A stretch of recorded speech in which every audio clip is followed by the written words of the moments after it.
வணக்கம் மக்களே. நம்ம பசங்க பாருங்கள் வேறு லெவல் பண்ணுவாங்க. ஒருத்தர் க்ளீன் பண்ணுவார், ஒருத்தர் வந்து மீன் வெட்டுவார்.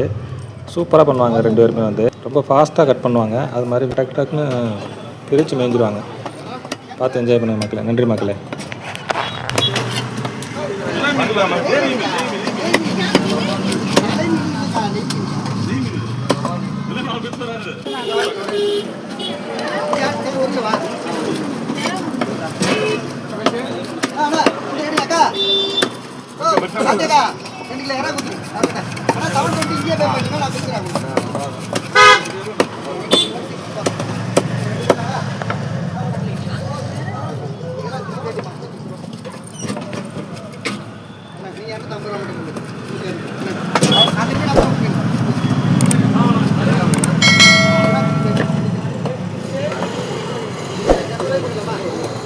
அது